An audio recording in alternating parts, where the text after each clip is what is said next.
Stimulus diffusion is the last branch and is in which a basic idea stimulates imitative behavior within the population. An example of this would be Buddhism.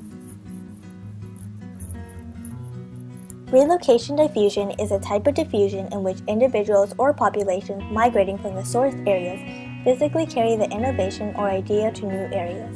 A form of relocation diffusion is migrant diffusion. Migrant diffusion is where the spread of cultural traits is slow enough that they weaken in the area of origin by the time they reach other areas.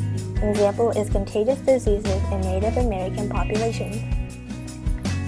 Folk cultures are practiced by small homogeneous groups that live in isolated rural areas. Those who practice folk culture, which is controlled by tradition, are very strong in resistance to change. Due to different folk cultures being isolated from one another, they are very different from one another. People who practice folk culture derive their food habits from the environment, according to the climate and seasons. On the other hand, pop culture, otherwise known as popular culture, is found in large heterogeneous societies that are bonded by a common culture, despite the many differences among the people that share it. Pop culture is usually practiced in urban areas, but it is not limited to it. It includes the majority of the world's population and leads them to behave similarly.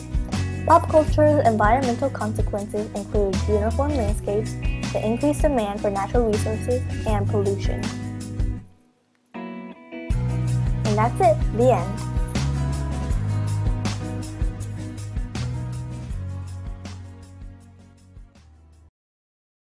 Created using Powtoon.